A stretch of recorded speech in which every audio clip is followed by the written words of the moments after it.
두려움을 이기자라는 제목으로 함께 은혜를 나누겠습니다. 지난주 말씀을 보면 이제 다윗이 요나단과 작별 인사를 하고 도망을 치는 것으로 이야기가 마무리가 됩니다. 그러면서 본격적인 도망자 생활이 시작이 되는데, 요나단과 헤어져서 다윗이 오늘 어디로 도망을 갔느냐, 피하느냐, 21장 오늘 본문 말씀에서 이제 두 군데로 도망을 가는데, 첫 번째가 노브로 가는 거예요. 노비라고 하는 마을은 제사장 성읍이거든요. 제사장들이 사는 마을.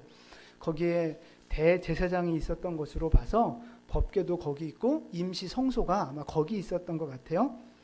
그리고 나중에 이제 가드 땅으로, 블레셋 땅으로 이제 피신을 하는 장면이 나옵니다. 오늘 이 21장 전체를 관통하는 핵심 단어를 하나 꼽으라면 두려움입니다. 두려움. 다윗도 두려움에 사로잡힌 모습이 나오고, 이 대제사장 아히멜렉도 두려움에 사로잡힌 모습들이 나와요. 오늘 그 모습을 좀 살펴보려고 하는데요. 먼저 제사장 아히멜렉이 갖고 있는 두려움이에요. 우리 1절 말씀 같이 한번 읽어보겠습니다. 다윗이 노베 가서 제사장 아히멜렉에게 이르니 아히멜렉이 떨며 다윗을 영접하여 그에게 이르되 어찌하여. 아멘. 성도들이 너무 많으니까 뭐 읽는 소리도 뭐 그냥 하나로 합쳐지기가 어려워요. 네. 대제사장 아히멜렉을 찾아갔어요, 다윗이. 근데 이 제사장이 지금 다윗을 어떻게 영접을 해요? 떨면서 영접하는 거예요. 왜 떨까요? 두려움이 있으니까 떠는 거예요. 왜 두려울까요?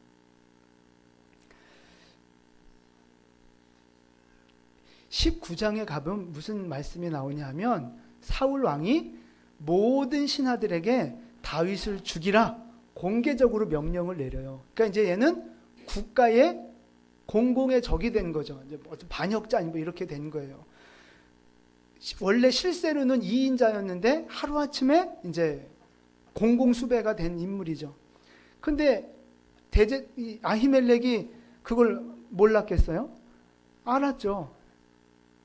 딱 다윗이 눈앞에 나타났는데 저 지명수배자인 거예요. 특급 지명수배자.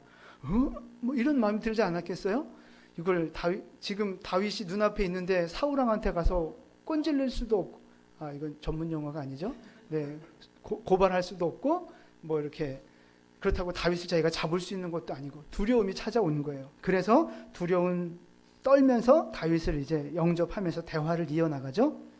다윗도 마찬가지예요. 다윗도 두려움이 있어요. 지금 이 높 땅까지 온 것도 왜 온 거예요?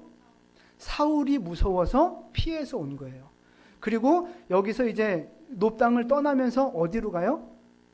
블레셋 땅으로 가는 거예요. 그게 10절과 12절에 보면 쭉 나와 있어요. 10절에 보니까 그날에 다윗이 사울을 두려워하여 도망가는 거예요. 그리고 12절도 보세요. 다윗이 이 말을 그의 마음에 두고 가드 왕 아기스를 심히 두려워하여, 거기서 뭐 해요? 미친 척 하는 거예요. 침을 질질 흐르고 문짝을 극적극적 긁으면서 살기 위해서 미친 척을 하는 거예요. 제사장도 두려워하고 있고 다윗도 두려워하고 있어요. 근데 이 두려움은 사실 우리 모든 사람들의 마음속에 자리 잡고 있는 것입니다. 두려움이 없는 사람은 없을 거예요. 여러분에게 어떤 두려움이 있습니까? 어떤 분은 돈에 대한 두려움, 물질에 대한 두려움이 있을 거고요. 어떤 분은 사람에 대한 두려움이 있을 수 있어요. 보이지 않는 미래에 대한 두려움, 실패에 대한 두려움, 성공하지 못할 실패, 그러니까 거절당할 것에 대한 두려움, 비난과 조롱에 대한 두려움, 건강에 대한 두려움, 죽음에 대한 두려움, 여러 가지 많은 두려움들이 사람들 마음속에 자리 잡고 있어요. 아마 여러분 중에는 지금 제가 말씀드린 것 중에 하나 이상은 그 두려움이 자리 잡고 있을 거라고 저는 봅니다. 저는 뭐가 제일 두려운 줄 아세요? 제가 제일 두려운 건 우리 사모님이에요. 저는 사모님이 세상에서 제일 무서워요. 네. 진짠데? 사람 마음속에는 다 두려움이 있는데 문제는 뭐냐 하면 이 두려움을 이기지 못하면 두려움에 끌려가는 인생이 된다는 거예요. 두려움에 사로잡히면 두려움 때문에 악한 열매들을 맺게 되고 결국 그것에 끌려가는 인생이 된다는 거예요. 근데 어떤 열매를 맺게 되느냐? 첫 번째 보니까 거짓말의 열매를 맺게 되는 거예요. 두려움에 사로잡히면. 왜 애들도 뭐 잘못하고 그러면 이렇게 막 어른들이 막 화내고 혼내고 그러면 거짓말 하잖아요. 했어도 안 했다 그러고 거짓말을 하게 되는 거예요. 오늘 다윗도 보세요. 이 아히멜렉이 물어봐요. 아니 장군이 어째서 혼자 오셨습니까? 다윗이 뭐라고 대답해요? 2절 말씀 보세요. 2절 같이 읽습니다. 다윗이 제사장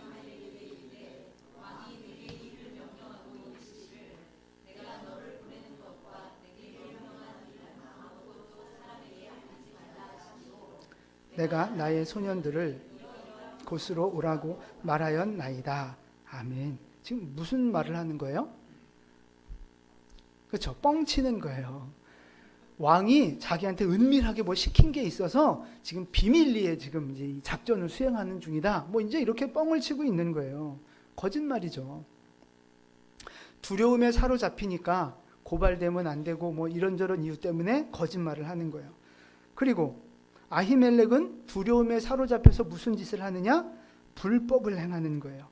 다윗이 이제 먹을 게 없으니까 뭐 먹을 것 좀 달라고 말해요. 근데 이 다윗을 두려워하는 이 아히멜렉이 지금 뭐를 줍니까? 네, 떡을 주는데 무슨 떡이냐? 4절 말씀을 보세요. 4절 같이 읽습니다. 제사장이 다윗에게 대답하여 이르되 보통 떡은 내 수중에 없으나 거룩한 떡은 있나니 그 소년들이 여자를 가까이만 하지 아니하였으면 주리라 하는지라. 아멘. 무슨 떡을 주겠다는 거예요? 거룩한 떡을 주겠다는 거예요. 이게 무슨 떡이냐? 그 성소에 들어가면 등대도 있고 분향단도 있고 떡상이 있어요. 그 떡상에 올려놓은 떡을 말하는 거예요. 거룩한 떡은. 그건 일주일에 한 번, 안식일 날마다 새로운 떡으로 교체하고 있던 걸 이렇게 꺼내오는 거거든요. 이스라엘 12지파를 상징하는 12개의 떡을 들어갔다 일주일 만에 내오는 거예요. 그 떡을 거룩한 떡이라 하는데 이 떡을 누가 먹어요? 제사장들만 먹는 거예요. 원래는. 다른 사람들이 먹으면 안 되게 되세요. 그게 하나님이 법으로 정해놓으신 거예요. 그런데 지금 이 대제사장이 그 떡을 다윗에게 주겠다고 선뜻 이야기를 하는 거예요. 율법을 어기는 거죠. 두려움 때문에 불법을 행하고 있는 거예요. 이게 두려움의 열매라는 거예요. 그 다음에 다윗도 보세요. 아까도 10절, 12절 읽었지만 무서우니까 도망가는 거예요. 도망가서 또 가드 땅에 도망가서 무슨 짓을 해요? 미친 척을 하는 거예요. 여러분, 왕 다음 가는 하나님 백성으로 왕 다음 가는 위치에 있던 그 모든 백성이 우러러봤던 그 다윗이 지금 뭐 하고 있어요? 살기 위해서 미친 척을 하고 있는 거예요. 얼마나 이것이 수치스럽습니까? 왕의 경호대장 했던 사람이 지금 남의 나라 가가지고 그러고 있는 거예요. 굉장히 수치스러운 거예요. 이 모든 것이 다 두려움의 결과라는 거예요. 두려움이 뿌리라면 그 열매는 거짓말, 불법, 도망다니는 거, 끌려다니는 인생, 수치를 경험하는 인생, 이게 바로 그 열매라는 거죠. 그래서 두려움에 사로잡히면 이렇게 고난의 길, 잘못된 길을 걸어갈 수 있다는 거예요. 그래서 두려움을 이겨야만 한다는 거예요. 두려움을 이겨야만 믿음의 길, 올바른 길, 축복의 길을 걸어갈 수 있게 된다는 거예요. 그래서 오늘 두려움을 이기는 방법에 대한 말씀을 몇 가지 드리려고 합니다. 첫 번째는요, 항상 깨어 있어야 한다는 거예요. 따라서 해보실까요? 항상 깨어 있어야 합니다. 네, 지금도 주무시면 안 됩니다. 깨어 있으셔야 됩니다. 20장부터 오늘 21장 말씀까지 지금 계속 어디에 포인트가 맞춰지고 있느냐 하면 다윗의 연약함, 다윗의 인간적인 모습, 다윗이 영적으로 약해진 모습에 대해서 지금 계속 살펴보고 있어요. 다윗이 원래 굉장히 믿음이 좋은 사람이었잖아요. 우리가 다윗 그러면 굉장히 높이고 있는데 그 믿음 좋은 사람이 어떻게 이렇게 변할 수 있었을까 하는 거죠. 자꾸 도망 다니고 수치스러운 걸 경험하고 왜 이렇게 약해졌을까? 근데 왜 다윗이 이렇게 됐을까를 살펴보기 이전에 먼저 우리가 알아야 할 것이 뭐냐면 다윗의 이 모습이 오늘 우리의 모습이라는 거예요. 오늘 나의 모습. 여러분 예수님 믿고 은혜 받고 응답받고 뭔가 성령 충만하고 그럴 때는 진짜 골리앗도 무섭지 않아요. 그렇지 않습니까? 어떤 문제가 와도 누가 나를 괴롭혀도 하나님 있으니까 괜찮아. 기도하면 하나님이 해결해 주실 거야. 금식하면 돼. 이런 믿음의 어떤 열정, 패기, 담대함 이런 게 있었단 말이죠. 너무 예수님에 대한 십자가에 대한 사랑이 뜨거워서 순교하면 되지 주여 나를 보내주시옵소서 막 이러면서 하나님 앞에 결단할 때가 있단 말이죠. 내 입에서 찬양이 끊어지지 않고 하나님이 감사하고 십자가만 생각해도 눈물이 나고 우리의 인생에 진짜 은혜가 있으면 그렇게 된다는 거예요. 여러분 그럴 때가 있었을 거예요. 근데 살다 보니까 어느샌가 모르게 지금 내 마음이 강팍해져 있는 거예요. 기도가 안 되고 말씀이 안 들려지고 나도 모르게 지금 불평하고 있는 거예요. 어제는 감사하고 눈물 흘리고 그랬는데 오늘은 보니까 내가 지금 불평하고 있는 거예요. 기도도 하기 싫은 거예요. 인간적인 모습으로 계산하고 있는 거예요. 그리고 고난이 두려워지고 고난이 싫어지고 세상이 두려워지고 세상적인 욕심, 화려함 이런 것들이 부러워지고 그런 모습으로 우리가 변해갈 수 있다는 거예요. 어쩌면 지금 여기 계신 우리 중에 그런 과정 중에 있는 분이 있을 수도 있다는 거예요. 아니면 앞으로도 충분히 우리는 이런 일들을 경험할 수 있다는 거예요. 다윗을 보고 뭐라 할 것이 아니라 다윗의 연약함이 곧 내 연약함이라는 거죠. 그래서 하나님은 우리에게 뭐라고 말씀하셨느냐? 고린도전서 10장 12절 말씀이에요. 같이 읽습니다. 그런즉 선줄로 아멘.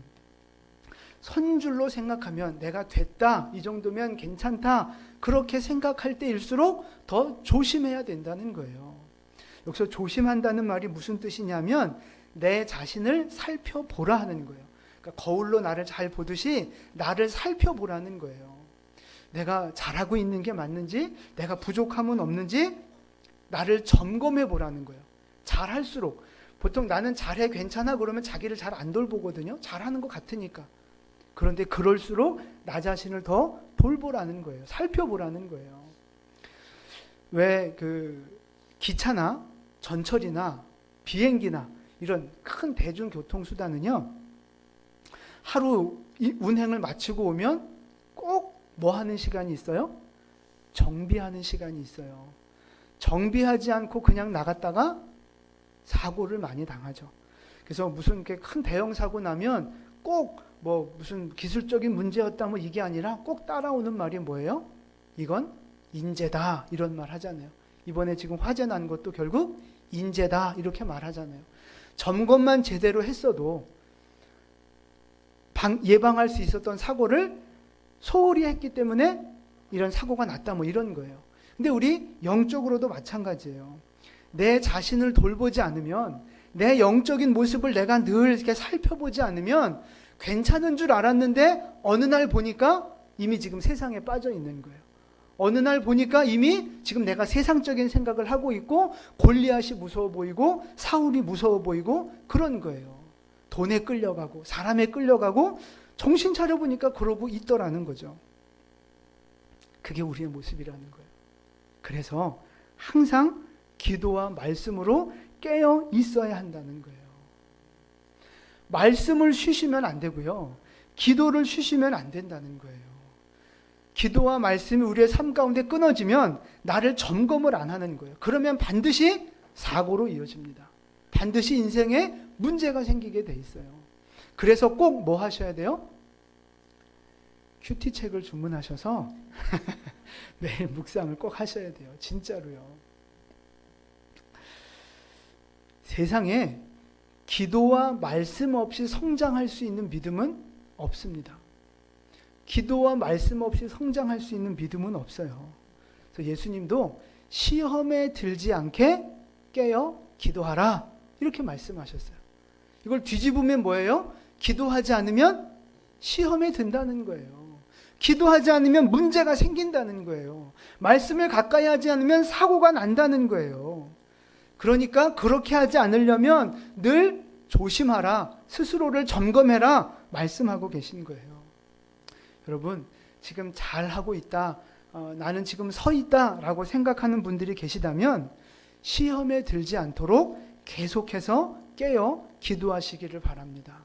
시험에 들지 않도록 날마다 말씀을 계속해서 가까이 하실 수 있기를 축복합니다. 혹 지금 내가 넘어져 있다, 다윗처럼 내가 지금 흔들리고 있다, 이런 분들이 계시다면 다시 일어설 수 있도록 기도와 말씀을 가까이 하시기를 바랍니다. 기도와 말씀을 회복하는 것이 믿음을 회복하는 방법이에요.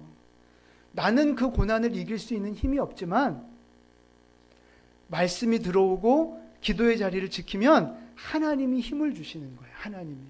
내 안에는 힘이 없고 하나님의 힘이 내게 임하는 거예요. 그러면 고난을 이기고 두려움을 이길 수 있는 힘이 생긴다는 거예요. 여러분, 기도와 말씀으로 하나님이 주시는 힘을 얻어 다시 일어설 수 있기를 축원을 드립니다. 아멘. 이제 다윗이 왜 이렇게 되었는가? 왜 도망다니는 인생이 됐을까? 원래 다윗은 이런 사람이 아니었어요. 우리가 알잖아요. 모든 사람이 골리앗을 두려워할 때도 다윗만큼은 골리앗을 두려워하지 않았던 믿음의 사람이에요. 이 할례 없는 놈이 막 그러면서 짱돌 하나 들고 용감하게 달려갔던 사람이 다윗이란 말이에요. 근데 지금은 누구를 두려워하고 있어요? 사울을 두려워하고 있는 거예요. 골리앗보다 못한 사울을 지금 두려워하고 있는 거예요. 왜요? 믿음이 변했기 때문에 그런 거예요. 믿음이 약해졌기 때문에 그런 거예요. 믿음이 커지고 성령이 충만하면 골리앗도 우습게 보이는 거예요. 아무리 문제가 커도, 아무리 골리앗이 크고 문제가 커도 뭐가 더 커요? 하나님이 더 크잖아요. 골리앗보다 하나님이 더 크잖아요. 우리 인생의 문제보다 하나님이 더 크시잖아요. 그게 보여지는 거예요. 내게 믿음이 있고 성령이 충만하면 그 하나님이 보이는 거예요. 골리앗 위에 계시는 하나님이 보이고 인생의 문제 위에 있는 하나님이 보이는 거예요. 그러니까 안 무서운 거예요.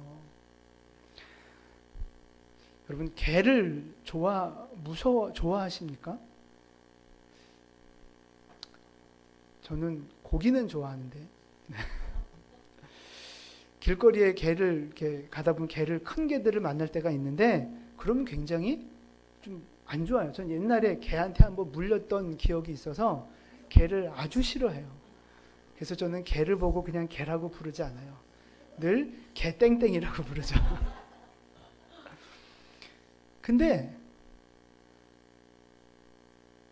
이렇게 진짜 늑대만한 개 막 그런 거 돌아다닐 때 있잖아요. 그런 개를 보면 무서워요. 근데 그런 개를 봐도 무섭지 않을 때가 있어요. 언제예요? 주인이 이렇게 굵은 목줄을 붙잡고 다니면 그 개는 별로 안 무서워요. 근데 어떨 때 보면 진짜 저쪽 살 때 보니까 저 늑대만한 개가 목줄도 없이 막 다니더라고요. 그땐 진짜 무섭더라고요. 네, 저 원래 개를 싫어하니까. 나쁜 새끼. 나를 물었으니까. 근데 마찬가지. 개 목줄이 매여 있는 걸 보면 그렇게 무섭지 않아요. 근데 목줄을 안 보면 무서운 거예요. 우리 인생의 믿음의 원리가 그런 거예요. 문제만 보면 무섭지만 그 위에 계신, 붙잡고 계신 하나님을 보면 무섭지 않은 거예요. 두려움을 이길 수 있게 되는 거예요. 근데 거꾸로 믿음이 작아지면, 은혜가 떨어지면 어떻게 돼요? 보통 사람도 무섭게 되는 거예요. 사울도 무서워지는 거예요. 똑같은 문제인데 그게 커 보이고 무서워 보이고 그러는 거예요.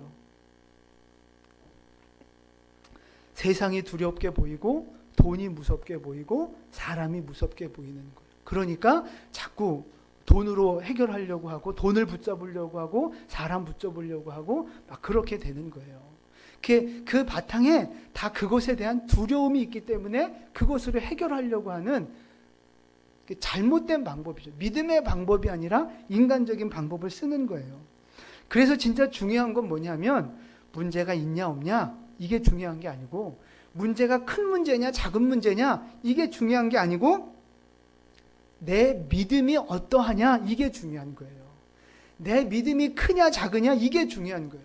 내가 하나님을 바라보는 믿음이냐 믿기는 하지만 사람을 바라보는 믿음이냐 이게 중요한 거예요. 말씀을 순종하는 믿음이냐 그냥 내 생각대로 신앙생활하는 믿음이냐 이게 중요한 문제라는 거예요. 문제의 크기가 문제가 아니라 내 믿음의 크기가 문제가 된다는 것입니다. 여러분 믿음을 키우는 여러분 되시기를 축복을 드립니다.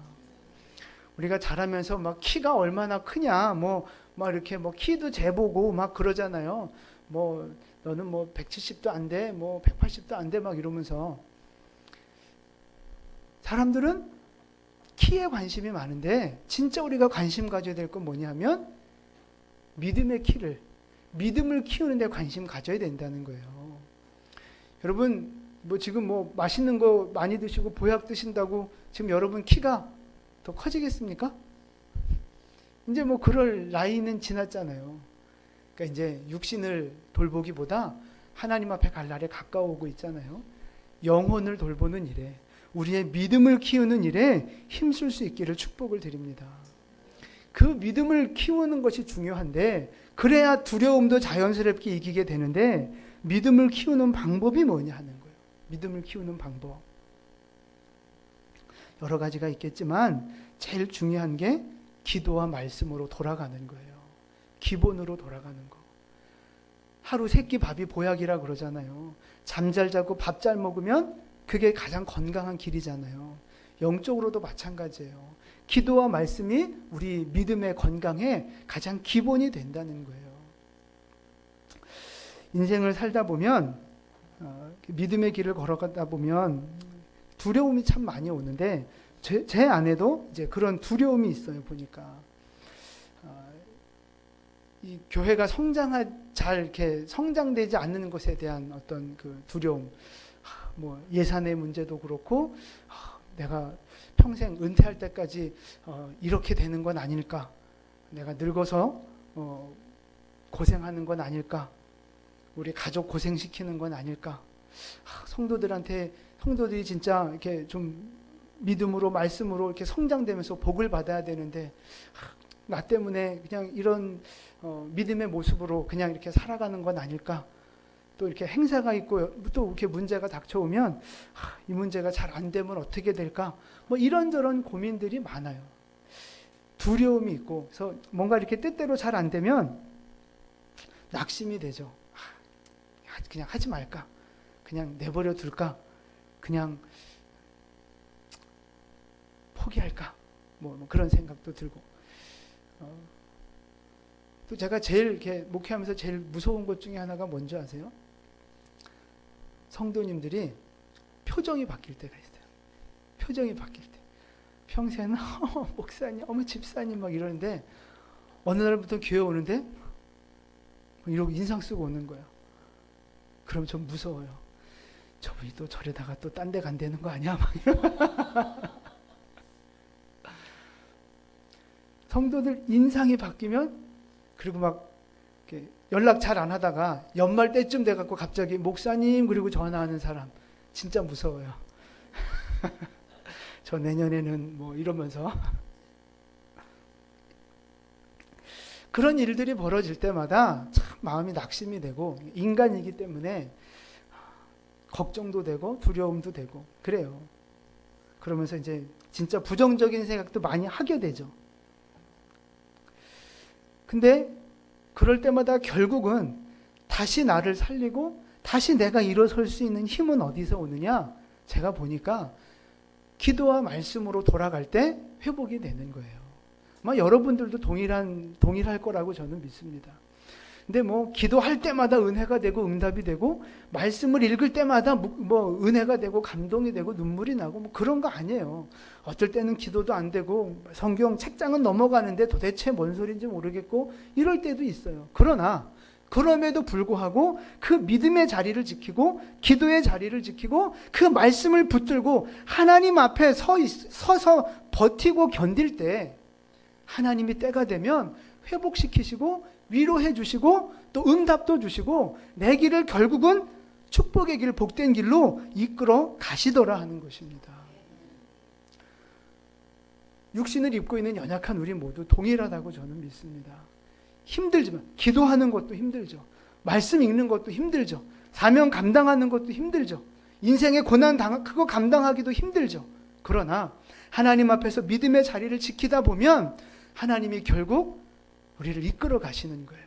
우리를 버리지 않고 포기하지 않는 하나님께서 우리의 인생을 책임져 주시는 것을 믿으시기를 바랍니다. 그러니까 말씀 읽는 일에 기도하는 일에 그게 가장 최우선이 돼야 되는 거예요. 놀러 가고 돈 벌러 가고 뭐 회사 일하고 다 해야 되지만 가장 우선은 하나님 앞에 내 우선순위를 지켜나가는 거. 이게 제일 중요한 우리 인생의 우선순위라고 하는 것입니다.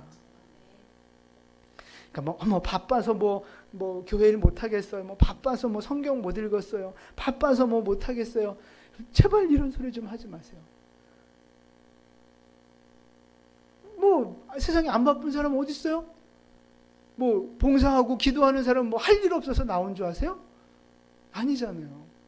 하나님을 우선으로 하는 믿음 때문에 나와서 희생하고 수고하고 봉사하는 거예요. 너무 인상 쓰지 마세요. 웃자고 하는 얘기인데 이렇게 또 죽자고 인상 쓰시면 어떡해요. 제가 상상을 해봤어요. 다윗이 왜 믿음이 떨어졌을까? 정말 골리앗도 무서워하지 않았던 다윗이 왜 이렇게 믿음이 떨어졌을까? 상상을 해봤어요. 성경엔 없는데 다윗이 골리앗을 물리칠 때 뭐 하다 왔어요? 양치다 왔잖아요. 다윗이 양치면서 뭐 했어요? 기도하고 찬양하고 말씀 묵상했잖아요. 그러니까 사울 앞에서도 하나님이 나를 사자와 곰의 발톱에서 지켜주셨다 이런 고백하잖아요.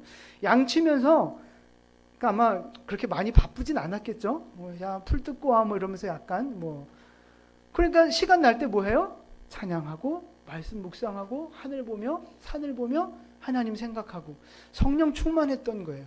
성령 충만했다가 골리앗을 딱 보니까 저 뭐야? 이렇게 되는 거죠. 그 골리앗을 보고도. 근데 골리앗 무찌르고 나서 다윗이 무슨 삶을 살아요?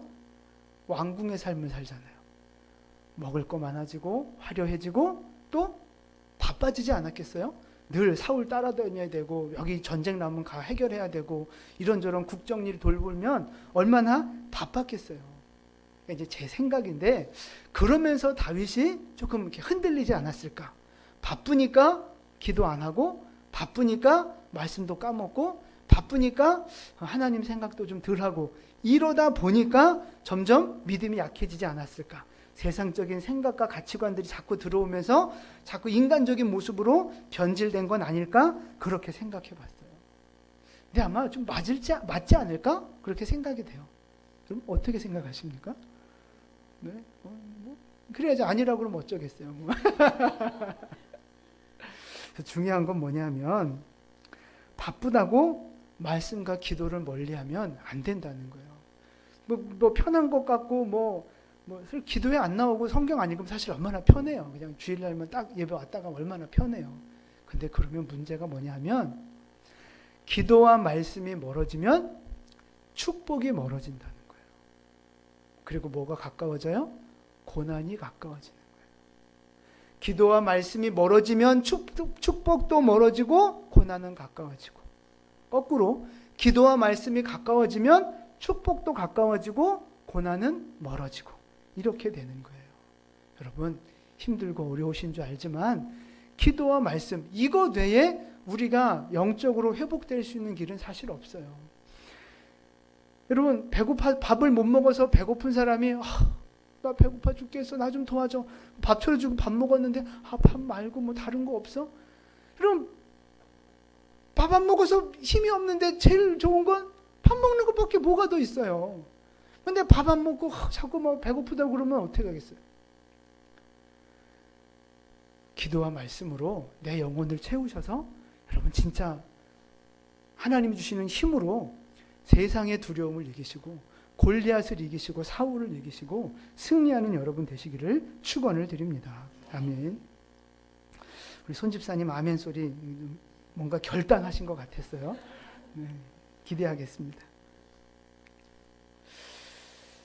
우리 인생 속에 많은 두려움들이 있는데 사실 이 두려움은요 하나님이 주시는 것도 아니고 하나님이 원하시는 것도 아니에요. 디모데후서 1장 7절 말씀을 우리 같이 읽겠습니다. 같이 읽습니다. 하나님이 우리에게 주신 것은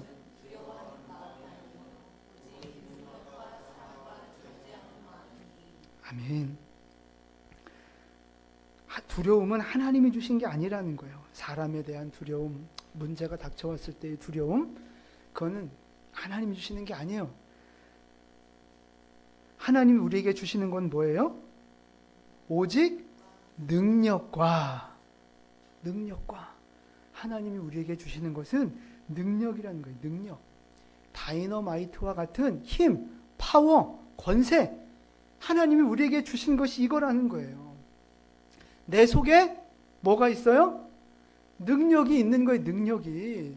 여러분 믿으세요. 인생에 고난이 있고 문제가 있고 어려움들이 있지만 이미 그것을 해결할 수 있는 능력을 나에게 주셨어요. 고린도전서 10장 13절 말씀입니다. 10장 13절 같이 읽습니다. 사람이 감당할 시험 밖에는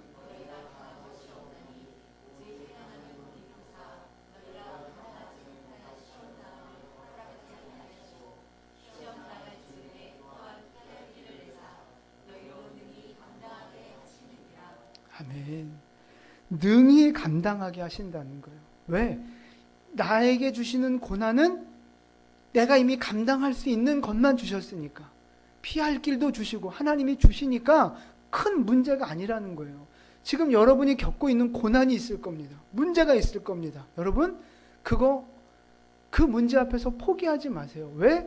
이미 감당할 수 있는 능력이 여러분 안에 있어요.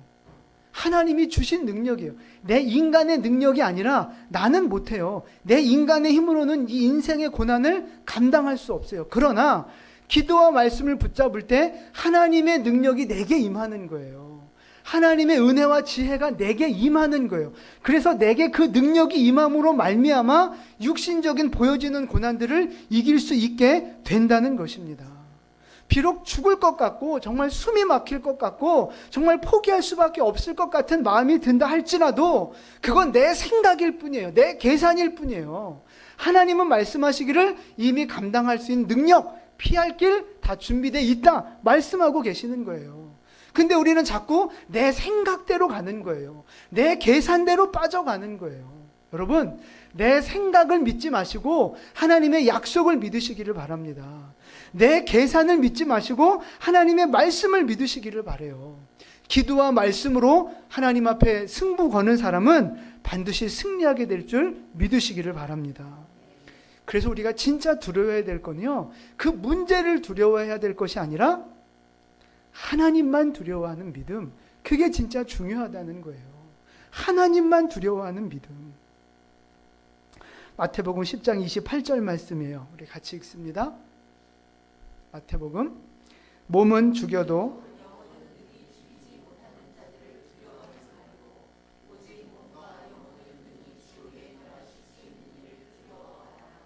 아멘.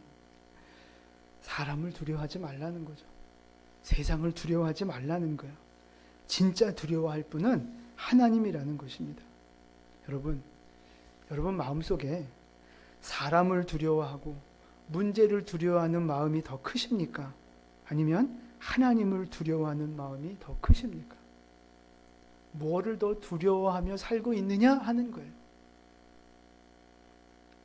다시 질문을 바꿔볼까요? 여러분, 무엇에 이끌려 살아가고 계십니까? 사람은요, 내가 무서워하는 것에 끌려다니며 살게 돼 있어요. 무서워하는 것에. 돈이 무서우면 돈에 끌려가는 인생을 살아가는 겁니다. 실패가 두려우면 성공을 위해서 성공이라는 것에 끌려가는 인생을 사는 거예요. 눈에 보이지 않는 미래에 대한 두려움과 불안함이 있으면 보여지는 것에 집착하며 그 두려움을 이겨보려고 하는 거예요. 그래서 공부 집착하고 물질에 집착하고 막 이렇게 되는 거예요. 사람은 자기가 두려워하는 것에 끌려가게 돼 있단 말이죠. 그래서 여러분, 무엇에 끌려가고 있느냐 하는 거예요. 여러분의 인생은 사람에 끌려가십니까? 일에 끌려가십니까? 물질에 끌려가십니까? 진짜 내가 두려워야 할 대상은 하나님이라는 거예요. 그러면 하나님을 두려워하는 사람은 무엇에 끌려가겠습니까? 말씀에 끌려가는 거예요. 성령에 끌려가는 거예요. 하나님을 두려워하는 사람은 하나님께 끌려가는 인생이 되는 거예요. 근데 여러분, 생각해 보십시오. 진짜 내가 두려워하고 있는 거에 무언가 하는 거예요.